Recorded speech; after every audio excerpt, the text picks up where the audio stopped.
Ayan, mga kayamski, good morning. Maulan ngayon. Ang aking Yurikoy, ayan, pinapatikman namin ng mangga. Sarap na sarap siya talaga. Rap.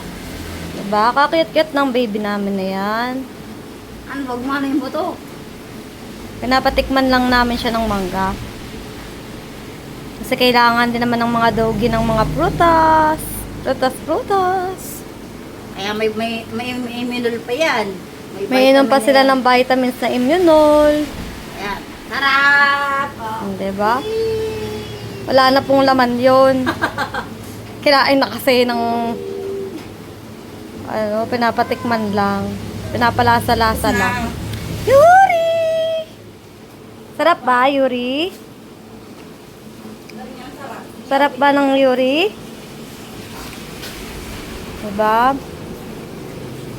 Yuri!